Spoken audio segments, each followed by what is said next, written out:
Fasten your seatbelts because the Miami Hurricanes have their sights set on this former Florida Gators commit.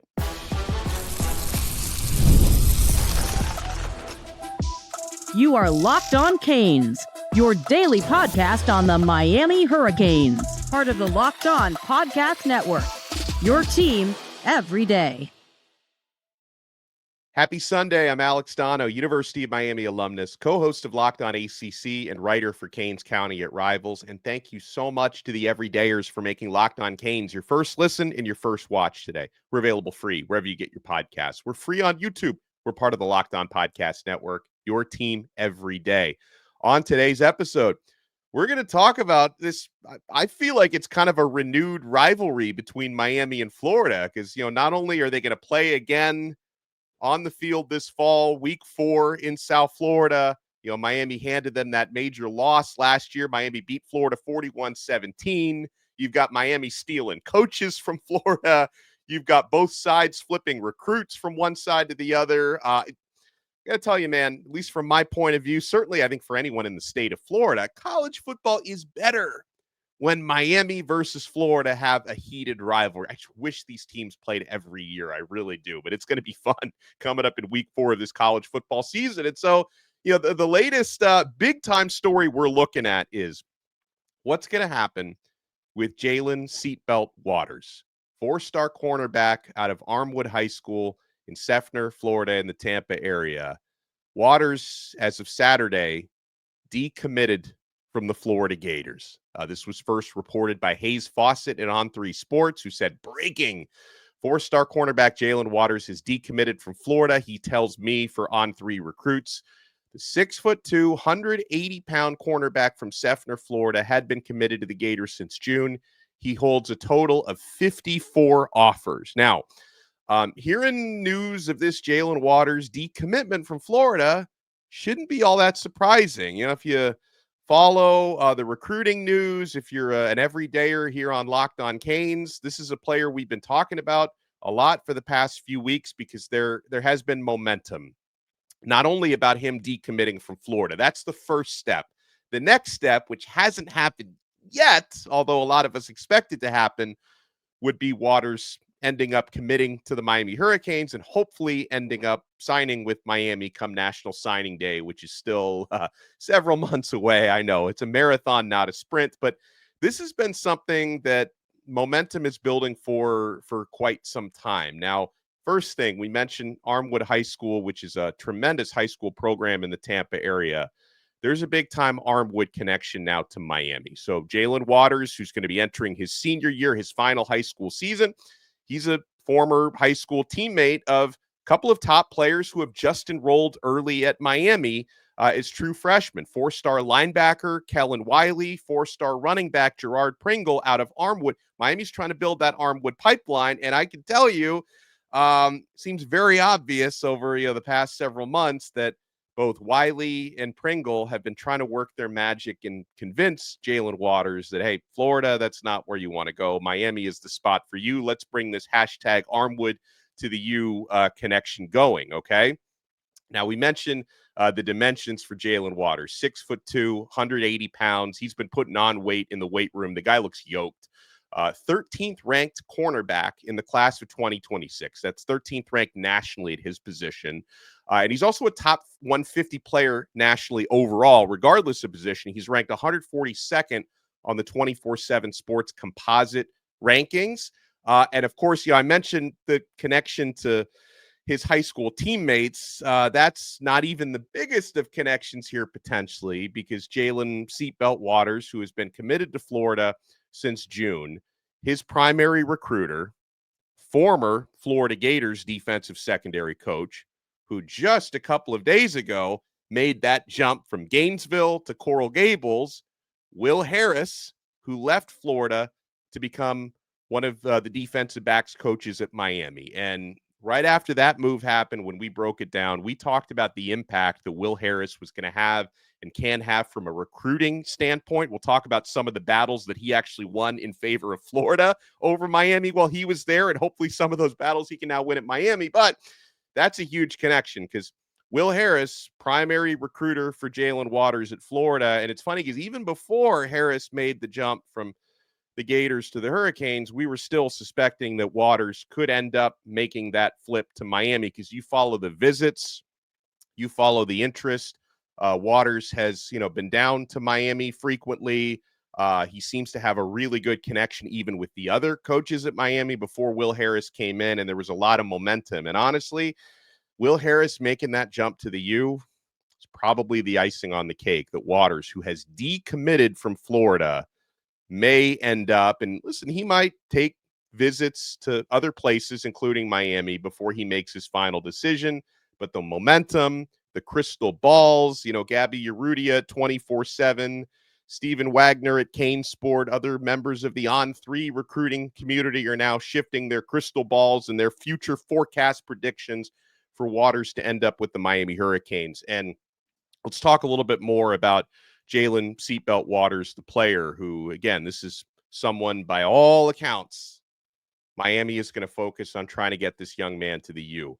I got a scouting report on him from our guy, Larry Bluestein, who's one of our recruiting gurus here on this show. We lean on Blue heavily, and he's scouted Waters in person on numerous occasions. I asked Blue for a scouting report on Seatbelt, and he says, quote, great size, physical player who is long and very athletic, was easily one of the top prospects in the state this past season and made huge strides as a cover corner. He says this is someone that Coach Harris truly uncovered when many other programs were not aware of how talented he was. So that right there seems to speak to the connection that Harris, who's now at Miami, had with this player when he was at Florida. And, obviously every recruit is different, right? Some recruits, like I would look at a guy like Ben Hanks Jr., who Miami really recruited heavily, who's a Florida legacy, Vernell Brown, same thing. Like sometimes there are other priorities where maybe the school is a bigger priority than the recruiter or the guy who's going to coach you. But in certain cases, we talk about when DJ Pickett ended up at LSU, that had a lot to do with Corey Raymond, the relationship that he had with LSU's defensive secondary coach. So those relationships with coaches can go a long way. And I think Will Harris being at Miami was big because Larry Bluestein painted that picture that Coach Harris was a big time reason why, why Seatbelt Waters was really tied to Florida.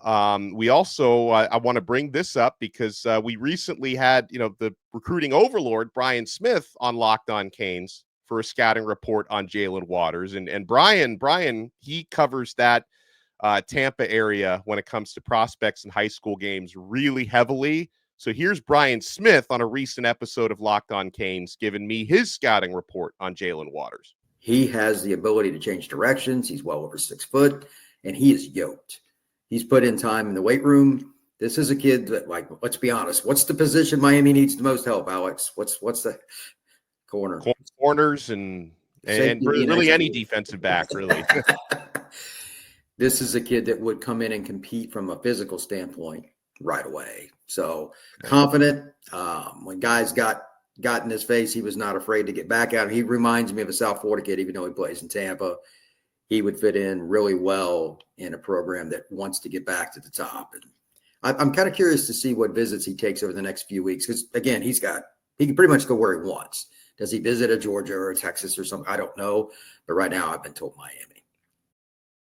So you love that. Not only does Smith, describe Waters as an excellent corner, great player, yoked, all that, but a good fit for what Miami wants to do in the defensive secondary. And a note on that, when I got that scouting report on Brian Smith, this was a couple weeks ago. So this was before Waters decommitted from Florida. So Jaylen Waters has now taken that first step, the decommitment from Florida. We'll see where the next commitment goes.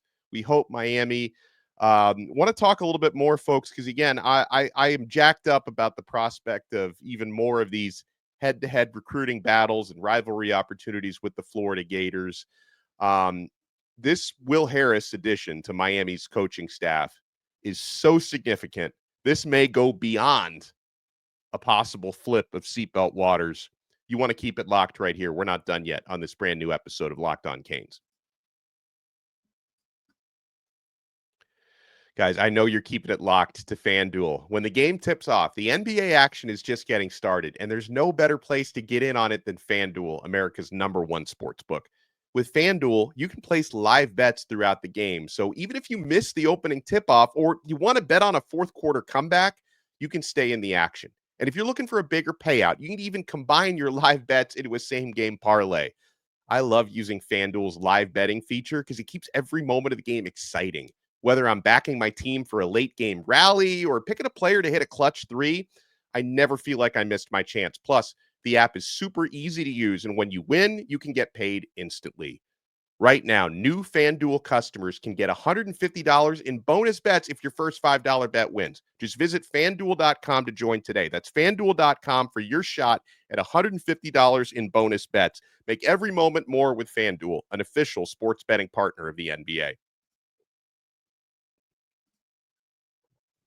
Thank you so much for making Locked On Canes your first listen and your first watch today. We're available free wherever you get your podcasts. We're free on YouTube. We're part of the Locked On Podcast Network, your team every day. Make sure for your next listen, you check out Locked On College Football with Spencer McLaughlin. Takes you around all the big storylines, NIL, transfer portal, recruiting updates, way too early season previews for next year. All of that's available free, Locked On College Football, wherever you get your podcasts, and available free on YouTube. So, again, multiple projections coming in. Jaelen Seatbelt Waters, who was a four-star member of the Gators recruiting class, verbal commit for 2026, decommitted from the Gators yesterday. And the projections, 24/7 Sports, On3 Sports, I'll drop a Donno ball for Miami to end up flipping Jaylen Waters. Now, it's interesting because if he does end up at any point verbally committing to Miami,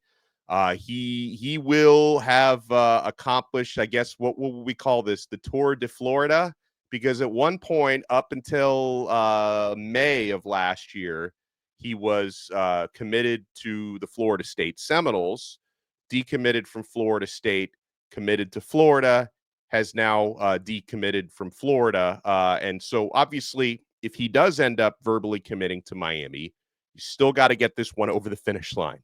You still have to continue cultivating that relationship. I don't know how long he's going to take before he makes his verbal commitment. But of course, before National Signing Day, which opens up in December, you're going to have to play a season out there. So you're going to have that on-field coaching from Zach Etheridge and Will Harris, Miami's defensive backfield, which was probably the weakness of the team last year, is really going to need to show progress, I believe. And this is not just speaking for Waters. This is speaking for anybody you're trying to recruit in the defensive secondary for the next cycle. Like, you need to show progress at that part of the field. And I think Miami will, because I think Miami is now incredibly well coached, not to mention the talent that Miami has gotten from the transfer portal, headlined by a guy like Xavier Lucas from Wisconsin. And, we expect OJ Frederick to continue to develop, and Zechariah Poiser, new safety, Zaquan Patterson, I think could have a really big second year for Miami. So we have high hopes for the defensive secondary, but of course, you want to go out there and show it time and time again. So,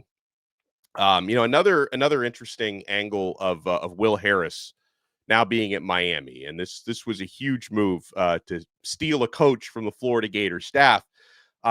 Even like we could go back, several years and even decades when talking about recruiting battles and coaches that have gone, back and forth, Miami and Florida and all that. But even if we just look at like the last year, right, there have been some heated battles here. Like Florida late in the 2025 recruiting cycle, the Gators were able to flip four-star safety Hilton Stubbs from Miami's class to Florida's class. And by the way, Will Harris was a big part of that, who's now at Miami. So we'll talk about what that might mean in a second. Miami in the last recruiting cycle flipped wide receiver Joshua Moore, who was part of UF's verbal commitment class. Miami was able to flip him and sign him. And by the way, Josh Moore, got a couple of comments from him on our YouTube channel. People want us to talk about him more. We're going to do that this week, folks, because just to give you a little tease here, Josh Moore, the receiver who's, now at Miami, he's true freshman, early enrollee. He's out there competing in the offseason workouts, and he'll be here for spring football, which starts in just a couple of weeks, about 2 weeks away now from spring football. We're hearing great reports on how Moore is performing. I was reading on Kane Sport, Zuby Charles was getting feedback that Josh Moore has been described as a freak with what he's been doing in the offseason program. So, maybe this can be the type of guy. He's a big-bodied receiver. Maybe he's someone who can actually make a big impact as a true freshman. It's not always easy for receivers because you've got to learn the blocking schemes as well. Sometimes that could be a complicated transition from high school to college, but Moore's got the big body. He's got the IQ. He's got the freakish ability, the work ethic. So maybe he could be someone who can make that type of an impact. We'll talk more about him this week. But so, I mean, right there, you had Florida flipping Stubbs from Miami flipping Josh Moore. You had other recruiting battles that Florida actually beat Miami for, and Will Harris had a lot to do with those. Ben Hanks Jr., who Miami was really hot and heavy for on the trail. Now, I know with Hanks, a lot of that also probably had to do with the legacy factor that his father was a former great player at the Gators. So that was probably a big place where Florida had an edge. And, even though Dallas Wilson's a receiver, not a defensive back, but Will Harris was one of the most important recruiters for him at Florida. So, Dallas Wilson, a 5-star receiver who, chose Florida over Oregon, Miami, and some others. Apparently Will Harris was a big part of that recruitment. So, Florida won some key battles over Miami in recruiting. And then, of course, Miami makes a great move by hiring Harris away from Florida, which was a great opportunity because I don't want to delve too much into like the rumors and what the rift was about and all that, because there's some crazy rumors out there. If you've ever been on some of these Gator message boards, you've probably seen what they're talking about. But apparently there was like a big a rift between Harris and Florida's defensive coordinator, Ron Roberts. They didn't get along at all. So that's one of the reasons why Harris was open to other jobs. Our guy Brandon Olson at Locked On Gators, I think a few days before Harris ultimately made the move to Miami, Brandon had covered like a possibility of maybe Harris interviewing for a job at Texas. Ultimately, we're glad he ends up being a Hurricane, not a Longhorn. And again, for Will Harris, the Hurricanes are a great fit because they recruit so many of the same players and so many of the same high schools that Florida recruits. So it fits like a glove because he's got his big recruiting board and all the relationships with, high schools from Jacksonville down to Miami-Dade County, including Armwood, where Jaelen Waters goes. And so it really is a perfect fit for Harris, who's an excellent recruiter. And of course, now you've got, after the Harris arrival, especially, the rumors and reports about Jaylen Waters possibly, picking Miami after decommitting from Florida are ramping up. So that's a lot. And that's only in the past year. So I'm not even including, Miami landing Mark Fletcher over Florida, or, Florida making fake NIL offers to Jaden Rashada to flip him from Miami only to lose him, or, Cormani McLean picking Miami over Florida, and then picking Colorado over Miami, and then walking on a Florida. There's been so much the last few years. It's really intensified, guys. These off-field rivalries, Billy Napier versus Mario Cristobal. Usually Cristobal stuffs Napier in the locker. Napier has maybe put Mario in a small locker a couple times, although 41-17 on the field was a big one. That was a big locker that Mario Cristobal stuffed Billy Napier into. But again, man, I think college football is just better when Miami and Florida are both relevant and when they're at each other's throats. There's just something more fun about that, guys. And so we shall see. And again, we talk about Will Harris being primary recruiter for guys like Ben Hanks, Hilton, Drake, Stubbs. Onis Conanbani was another one that Miami liked. Dallas Wilson, he was instrumental in that recruitment. You have to wonder, like, how much does Coach Harris mean to some of these guys? Would any of them, now that Harris is at Miami, would any of these guys consider maybe hitting the transfer portal in April? I already see Florida fans on the message boards, like, typing like crazy, like, how much is Miami tampering right now? Is there tampering? They're probably taking notes from the Wisconsin fans on how to accuse Miami of stuff. So, folks, it's going to be a lot of fun in a couple of months to see if we see Pandora's box get opened up with maybe some players at Florida who are really loyal to Coach Harris. If they may take another look at Miami when that transfer portal opens again. But in the meantime, huge move from Miami landing Will Harris, and with Jaelen Seatbelt Waters decommitting from Florida, Miami now becomes the odds-on favorite. Is he going to end up being a Miami Hurricane? 6'2", 180-pound plus corner. He's got the size. He's got the length. He's got the athletic ability. You heard the scouting reports from Brian Smith and Larry Bluestein. And this is one of the top players in the country, 13th rated cornerback in the class of 2026. Is he going to end up being a Miami Hurricane? Stay tuned. We'll talk more about this in the days to come and the weeks to come. Thank you guys so much for making Locked On Canes your first listen and your first watch today. Make sure you smash that thumbs up button, smash that like button, subscribe to the audio version on Apple Podcasts, Spotify, wherever you get your pods. Subscribe on YouTube, and we'll talk to you next time on another episode of Locked On Canes. We are part of the awesome Locked On Podcast Network, your team every day.